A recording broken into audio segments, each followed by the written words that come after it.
is actually kind of the first time I've been honest. Besides being honest, with my attorneys.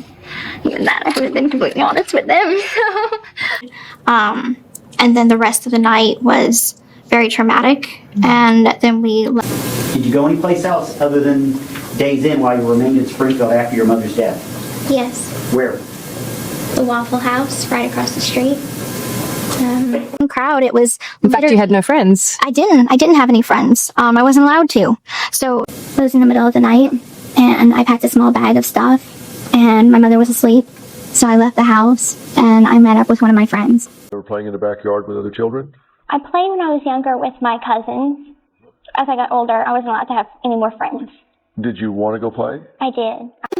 I really felt that way. I also, when I was little, my mom was my best friend. Yeah. And that's what I chalked it up to. I didn't go to school. Mm-hmm. So growing up around other kids was very rare. There may have been the neighborhood kids, my cousins, but few and far between interaction with kids my age. I have my mom that lives in Missouri. Okay. And is that it, or do you have anybody else? Does friends count or not really? No, biological. Also, my comfort. I never took to a stuffed animal or a blankie or anything, but I loved the bottle. Okay. And so, strawberry. And so, when I was little, my stuffed animals, my Barbie dolls, my mom was my social everything. life. Yeah. No, I really didn't. I just didn't understand why my teeth were falling out. The medications did affect my teeth. They started to deteriorate, and some of them had to be extracted. Falling out, I had to have them extracted. I just knew I was losing teeth. But now you didn't have epilepsy. Well, my mom never weaned me off the baby bottle. We're talking a bottle with nipples. Yes, Did you talk about bringing change? Bottle, yes. Yes. So, I was given formula through the feeding tube, but also my comfort. I never took to a stuffed animal or a blankie or anything, but I loved the bottle. Okay. And so, strawberry Pediasure was my favorite.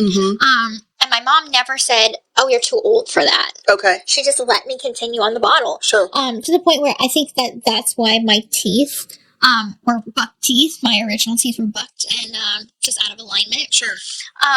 But even up until the night before the crime, I was still very much that was my source of comfort, So it's I'm addicted to narcotics, and I'm also sucking on a baby bottle to give me comfort.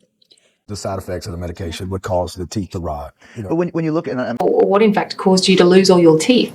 So the cause is actually not known.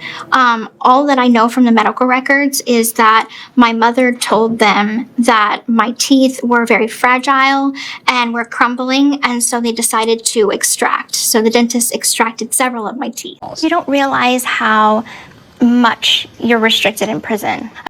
The best memory that I have in my entire life is the day that I got to prison and I got to go out to the picnic tables.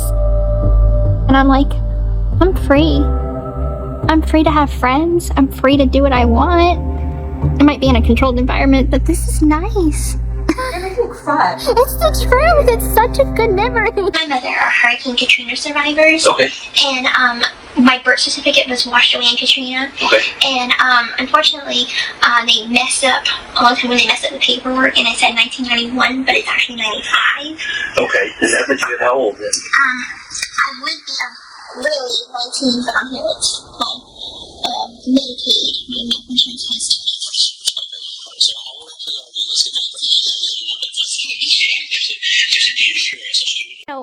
to add on top of it, keeping my own age from me. That's crazy, yeah.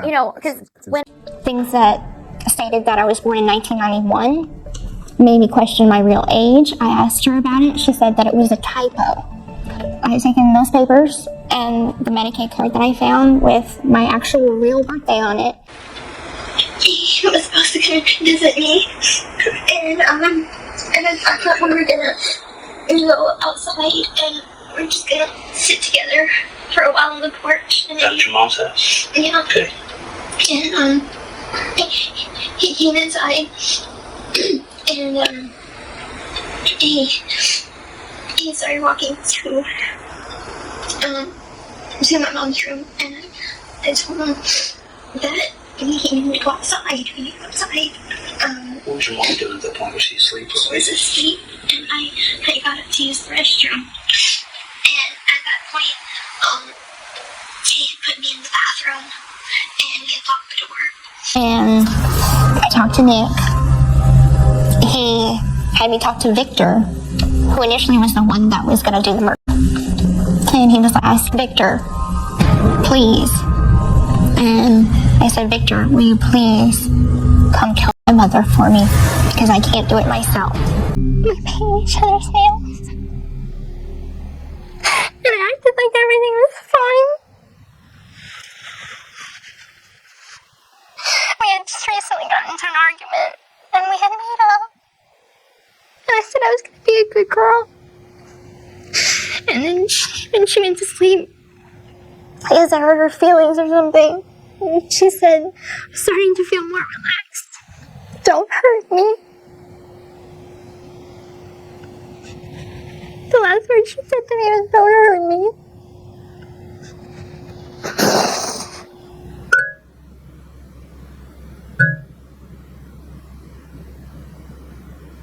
I went into the bathroom.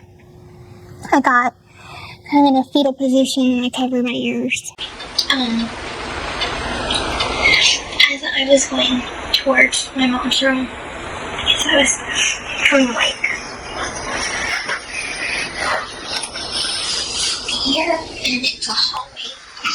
And I was like, where are you going? And he put me in the bathroom, he closed the door, and but first he locked the door in the way that it locked itself. Were you inside the bathroom when you I was locked it? inside the bathroom. Okay. And so you can lock it from the outside? No, he put it like to lock inside and then he closed it. So the lock was on the inside? No, it wasn't inside. Okay, so how come you never unlocked it and it came out? I never thought about it. At that point, did you know what his intentions were? Not really, no. You didn't know what his intentions were with your mom? No, I was kind of afraid of him, so I thought I'd give him time to cool off, I guess. And then I heard all the screaming and I was so scared that I just covered my ears. And I just crawled up in a little corner. Where were you at in the bathroom? You said you were curled up. And I'm by the tub, like by the toilet. I was there. What were you wearing that night? How did Nick know when to do this crime, the time-wise, that morning? I told him. Who planned? I did. Did Nick do any of the planning? He may have had one or two. Do you know what plans he provided? He decided what the weapon would be. Did you try to stop him? Okay. I'm very proud of you for that. Okay, this is about to step in my direction. Okay. How did you try to stop him? Did you try to pull the knife away from him? Was that a yes? I can't guess with your nodding, so that's why I'm asking you. It looks like you're shaking your head up and down. Is that a yes? Yes. Okay. What did he do with the knife after all this was done? He took care of that, didn't he? What do you mean? I don't think he'd ever hurt her. I mean, he's very sweet. He's very kind. Maybe you thought that he should get help? Yeah, I mean, I mentioned it. I mean, therapy wasn't really something I was talking about or in at that time. Right. But I often express that I wish that we could have a normal relationship is what I would call it. Okay.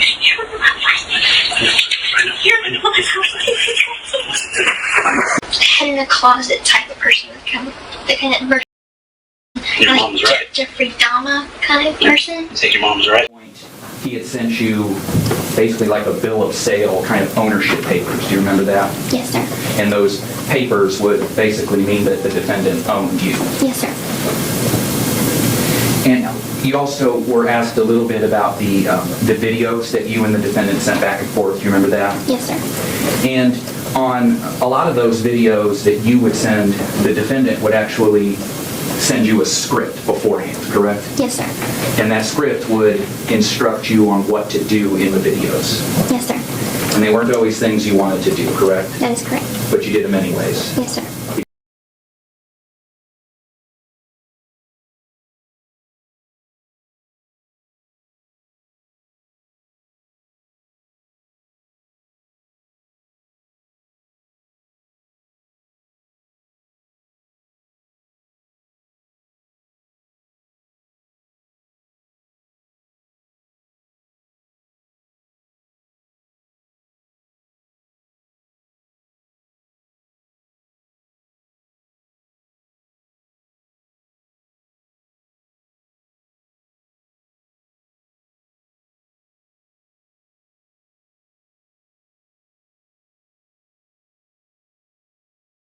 I grew up with a mom that basically made me fearful of strangers. And so really isolated you. And I mean, had you spoken out and told your truth to someone, would circumstances have been different, you think? I think so. The staff became more like family to us. I remember they had this desk in the office, and I used to sit at this desk, and the staff would let me make like an announcement whenever it would be like dinner time. And so I'd get on the intercom and be like, dinner is now being served on the second floor dining room. All guests are welcome. I felt so important. I first met Nick on a Christian dating website in 2012. I believe it was October. I messaged him, he messaged me back. This past January, I got a chance to meet some of the cast. You did? Because my mom and I went on vacation to Universal Studios. Okay, so the Harry Potter land there? Yes, and it was the Harry Potter Expo.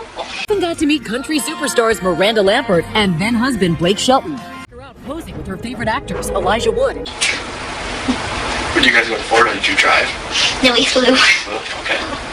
Yeah, I feel like Missouri to Florida would be kind of a long trip. Probably almost. That's because we had to go up to go down. Yeah. Because we had to go to Chicago and then to Florida.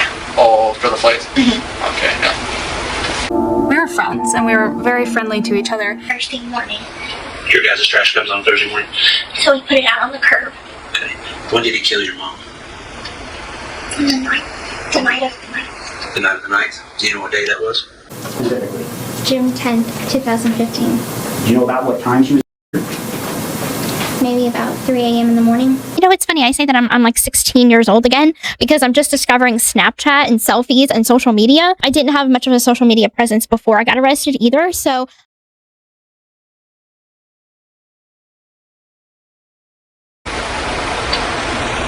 He only said something to me that he said that it's us against the world and that he's going to protect me no matter what and that we were going to get married and everything and nothing was going to stop us. Okay, even your mom? So he took care of that, didn't he? people really want to know, what was the final straw? When was the moment when I decided it was her or me? Here you go, y'all, on page 3. 1 month before the murder, my mother tried to cut my throat. At least, that's how I saw it. My home life. Did you tell Nick that? Yes. And what was your mom doing that caused you to be more desperate? Things were getting physically and more physically aggressive. The hitting was more. The starving was more. It was 3 plans, right? Plan A, B, and C, correct? Yes, sir. And the decision to murder your mom was always the last resort, correct? Yes, sir. But the murder was referred to as Plan B, right? Yes, sir. So A, B, and C kind of are a little out of order. Is that fair? That's correct. Okay, so A is try to get mom to like defendant, correct? That is correct. And then C would be try to get you pregnant. Yes, sir. And you discussed those alternative plans with the defendant, correct? Yes, sir. That was a source of income for her. And I had no idea that I was a part of that. You didn't know that you were a cash cow. No. So did you? And the consequences that you felt would arise from it. Exactly. I didn't know if things would be worse for me at home because often when I did try to rebel and go against her, the arguments and there were physical abuse. what's going on in the home. So it was worse. The only way that you could be free. It was, I want to say it was around the time that I felt like I had tried to exhaust all the options that I thought was available to me. So I ran away from home. She brought me back within 4 hours of being gone. She had chained me to a bed, and there was a lot of physical abuse for 2 weeks. So I felt like I had learned my lesson, that was not a route that I could take. And so then your survival modes. About my father or about our family, our relatives. It was a lot to absorb. My two attorneys are telling me that my mother had something called Munchausen by proxy, and she was using me for money and abusing me medically, and then tell me all of the lies and manipulation on top of it. So I felt, did I ever know her at all? We had achieved an unspoken standoff. I knew she was a lying, manipulative criminal. She knew nobody would believe me. 16, 17. Did you think, oh, I'd love to try makeup, or did you think about dating? Of course. I mean, I feel honestly that sometimes it's nurture nature, right? I don't get in trouble for it. I don't get in trouble for expressing my personality. My mom didn't want me to wear makeup. She felt like that was too grown up and associated that with, things that I wasn't allowed to do.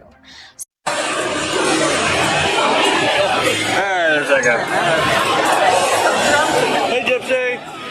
It's kind of like we work on things and decisions together whenever it comes to Aurora. So, for example, I got my ears pierced as a baby, and I asked Ken, I was one of those people that's like, yay, I'm excited to have a job. And eat normal food? Eat normal food. Like, this is... So this was the...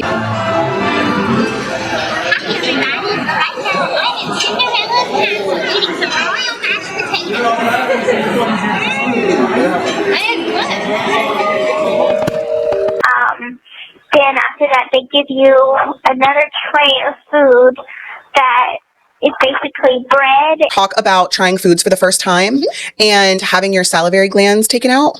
What does that even mean? And when you say that you were trying foods for the first time, what were some of the things that you experienced with eating certain foods for the first time? It was a control thing. It was to control my surroundings and who I talked to, because we learn from our peers. Do you remember going to school? I've never been to school. Never got to go to kindergarten? No, sir. No, sir. Do you remember playing in the backyard with other kids? For 1 year, kindergarten. After that, Mama pulled me out to homeschool me. How much schooling do you have? Unfortunately, I was homeschooled, but my education is kind of scattered, so I have to basically go to third grader. Because you're so sick? Exactly. My mom kept me homeschooled for the first couple years. Right. Homeschooled, Sure. yes. So, I mean, she'd buy the books and stuff like that. But then after, I'd say age 5, she stopped teaching me.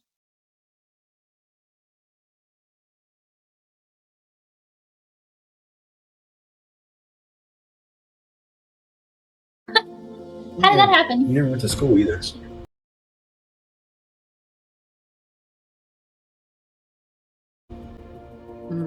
That's true. You didn't go to school, so there wasn't, this lineage of school pictures to follow. Exactly. I think that I still can't wrap my head around that you only went to school up till 2nd grade, and that you are so intelligent and articulate. Better judgment. But at what point did you, or do you now think, looking back, did you start to twig that maybe things were not quite right?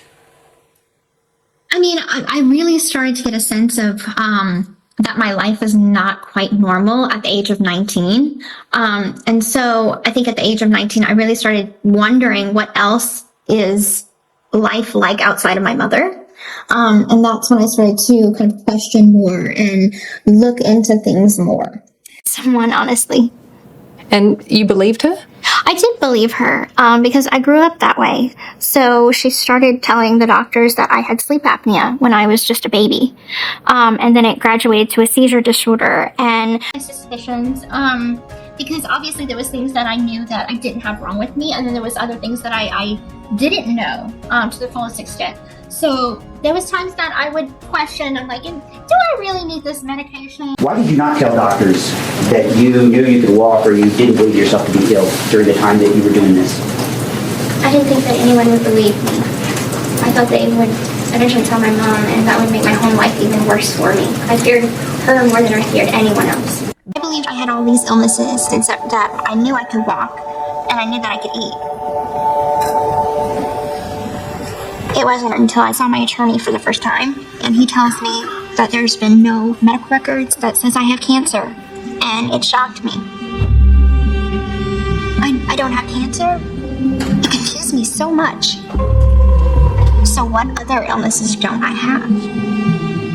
She's coming at me. I need to protect myself, so I grabbed the gun. It was just a BB gun. I would have never shot it knowing that it was if it was a real gun. But it was a moment where I felt like I had to defend myself. Gypsy also With Dan, so I had no idea where he was. Okay. But I was just gonna run And just see where. and see where I was gonna be homeless. I didn't care what I had to do. I was just gonna go. But that one failed as well. It failed as well. She found my backpack, and that's whenever there was a standoff, and that's whenever I shot her with the BB. Okay. So that is actually the next question I have is why did your mom have the BB to begin with? Why did she buy that from Walmart? So she had bought that because she had told me it was to keep Dan away. So Did you think it was a gun?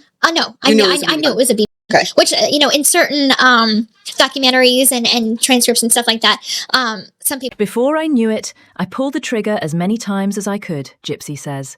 A couple of the shots hit Dee Dee. It turns out, unbeknownst to Gypsy up to that point, that the weapon was a BB gun. It made me feel relieved, because I did not intend to kill her. Like, if he's sniffing around to try and break me and Ryan up, or see if I will leave Ryan to get back with him. This is how I feel about it. If you're not going to be there at my worst, you do not deserve me at my best. Okay. Yeah, that's right. And if you know anything about Gypsy's Instagram and you've seen the recent comments, she's not going anywhere. I'm You know, glad. it turns out that he is fired. Come and get it, baby. I had to make a choice for the heart. And so that is when I'm like, okay, I realize where my heart is. I don't want to stay with someone just because they're happy. I need to be happy too. Yeah. And I think the selfish thing would have been to stay in a relationship and not let Ryan move on. So if you're living your life really for the first time, was there not a part of yourself that wanted to do it alone, independently? I think that spending 8.5 years in prison, all I was alone. Yeah. And I was tired of sleeping in a bed by myself. I was tired of feeling like I had no one to share memories with. I always knew that I wanted to share it with someone. I just didn't know who. And I know who. It was just something that I had to learn on my own. I had to come out and live with a partner that I had known for 3 years. As we went through ups and downs in our relationships, but actually living with someone is so much different. But I do regret getting married in prison so fast. And I really feel like, After you split from Ryan? Yes. And I think that was the moment that we kind of, had that reconnection moment. Still in the beginning stages of their divorce, which fans will watch play out in Gypsy Rose Blanchard Life After Lockup, premiering Monday on Lifetime. But the 32-year-old has found love again with her ex-fiance, Ken Urker. Ken and I have always remained friends. We kind of, had that reconnection moment where it's like, I've always loved you, you've always loved me. Why are we denying this at this point? We're denying ourselves the happiness. Yeah. So let's just be happy. So I ended the marriage, filed for divorce, and then that's when Ken and I reconnected after the fact. As friends, we had a weekend together to see kind of where are we with this. It was our first time actually having any outside of prison time. And we realized that flame, that love, everything is still there. And so he came back to visit a month later. And that's essentially the weekend that we got pregnant. Oh, okay. Oh, no. Well, don't call Ken. You're probably already talking to him anyway. You're not? Okay, then why all of a sudden are you not happy? I need time to let myself find who I am. A few days later, she was spotted holding Ken Urker's hand as they stepped out to run a few errands in South Louisiana. So it's no surprise. We need to stop at the store and get morning after. We can. It's just, there's never going to be a perfect timing, but there is wrong timing. Yeah, and I think right now it's wrong timing. Yeah, we'll get one. Is still there. And so he came back to visit a month later. And that's essentially the weekend that we got pregnant. Okay. Settle down in my regular normal life. So I wanted to kind of bring things back to the point of why I'm on social media to begin with. So the whole point is to spread awareness about Munchausen syndrome by proxy. The thick of it all, it's wonderful that I'm free, but now that I am free, that I'm kind of moving out of the hype of the freedom of it all, and I'm starting to really try and move into advocacy work. So I'm like, okay guys, I'm happy that you're happy that I'm out, but now let's talk about things that I want to talk about in my advocacy work. So Gypsy Rose wants to work on prison reform with Kim Kardashian, stating, "She has a huge platform. I think we could do some good for." Don't ask me to advocate, she said at the end of her message. I'm healing.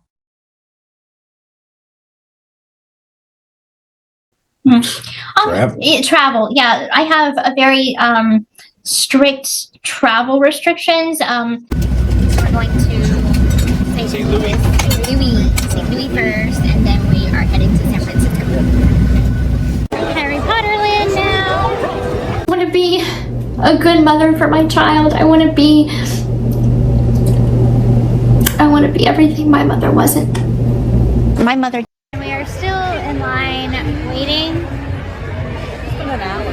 It's been an hour. She then went to concerts, Top Golf, and bars without her baby. Unless it's for like home movies, I will not be putting my child in the media at all. Why? I don't, this world is so cruel. First 5 days, Ken's mom had came in town and helped us transition, and that helped a lot. Investigating after Gypsy shared a YouTube video where she documented her entire shopping trip, selecting products, and attempting to color her own hair. But here's the catch. The store she shopped at, Salon Centric, is only supposed to sell to licensed cosmetologists. And again, Gypsy responded to their comment saying, "I apologize for any issues. I was unaware that I needed a license upon entering the store and was told midway through shopping, and the lady said she would allow me to complete my purchase this time. Like I said, I was not aware of this requirement upon shopping. A viewer was only. There's a sign on the entrance of the store that says licensed professionals only. And if that wasn't enough, there's another sign posted at the checkout counter too. So it's pretty clear this isn't a shop and go kind of place for the general public." Baby, I mean, you don't look like you had a baby 2 months ago. I was all belly, so as soon as I had her, weight dropped off. And then when I got out of prison, I was 142, 145-ish. And so the 3 months that I was out before I got pregnant, I had not lost any of the prison weight. So fast forward, I get pregnant, and upon getting pregnant, my initial weight intake was 142. So of course, throughout my pregnancy, I was eating better because I was not eating the prison food anymore. And so the weight started to fall off me, even though I was pregnant, and most people gain weight when they're pregnant. I was losing the weight because I was losing that prison weight. That she did all that to you. Why did she need that attention? That is exactly what Munchausen by proxy is. It is a crave for attention, mostly because the individual feels a lack of love. Or like just kind of like decisions that she made. Like she didn't have a baby shower. And so I chose to have a baby shower. It's just kind of like little things. I had been suffering from the trigger word mom or mother. And now that I am a mother now, it has taken on a new meaning to me. And I really feel like it's healing my inner child, getting to see, life. I still think about my mom from time to time. After all, she still was my mother. And it's just horrible. I'll never go to take your mom's place, but But you're the closest thing I have. You're the closest thing I have to my mama. Yeah, and I'll be your mommy, baby. Thank you so much. And I was wondering if... Are you suspect as to what she might have been putting in it too? It does pique my curiosity because I don't know all the names of the medications that I was on. See my medication for the teething tube. I'm not sure all the names of the medication that my mom was making me take, but there was a lot of ones that basically just put me under a sedated state. Of Gypsy's medication as if she was writing it for a child. For the anti-seizure medication, it would say shaky baby. The organization of the medications was shocking to me.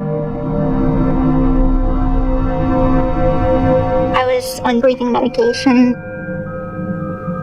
for seizures, medication to help go to the bathroom, pain medication, anxiety medication, just everything. Xanax. And so she would give me what we call a cocktail And so that would be a mixture of oxycodone and Xanax together. Were you high? Did that influence what occurred that night? I was during that week abusing painkillers. However, that was not something that affected my mental state at that time. Now revealing that drugs played a role that night. Did your addiction have any connection to this crime? I think a part of it did.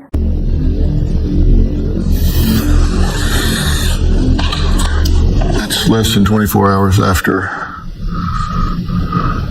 your mother has been I wasn't myself. I had been taking narcotics. See, like I have no health problems whatsoever. Grown up is I have a little bit of a lazy eye. Not all the time, but I have better vision in this eye than I do that eye. That's it. That's it. That's it. Nothing else. Nothing else. There's no knowing if there is any long-term effects or not. So far, I'm healthy, but Genetic condition called microdeletion 1q21.1. Probably. And do you know what the side effects of that are? Like, do you have, I think I've read something about like short-term memory or long-term memory. Do you feel like you feel any side effects, long-term effects from it? I haven't noticed any so far, which I feel like I'm blessed. Continue the cycle. Yeah. Can we talk about some of the medical side of what you've gone through? What complications, what scars, what side effects do you still suffer, if any? So I have a scar on my belly, which is from the feeding tube. I have one on my leg. I have some on my neck. So I do have physical scars from the surgeries. Ken reached out after watching Mommy Dead and Dearest. Gypsy told E! News they quickly became friends and pen pals. We would spend hours on the phone. Next time you call me, you gotta talk to Daddy. Okay, good. I think I have like 15 minutes to talk on this call, but maybe your whole life have wondered, what is this like? You know, what are things that you have fascinated about trying or experiencing, knowing that for much of your life you haven't been able to do that? The first TV show I watched was Obi-Wan Kenobi because I'm a huge Star Wars fan. Are you? So, it came out last year, so I was like, oh my God, I'm dying to see this. We can watch it together. Thank you. Inbound to Gypsy. You're welcome. Yes, I'm going to watch it. We will have something to talk about. LOL. Anytime you tell me to, I will send you money, my goddess. I will do whatever you tell me to. Love, your obedient servant. Inbound to Gypsy. Hi, Goddess Gypsy. I used to watch Ghost Hunters. I didn't realize it is on again. I'll have to check it out. I also was watching 90 Day Fiancé when Big Ed was on it. I never understood why the girls liked him so much. LOL. I sent $50. I hope this pleases you, Goddess Gypsy. I want to be a good, loyal servant for you and send you money anytime you tell me to.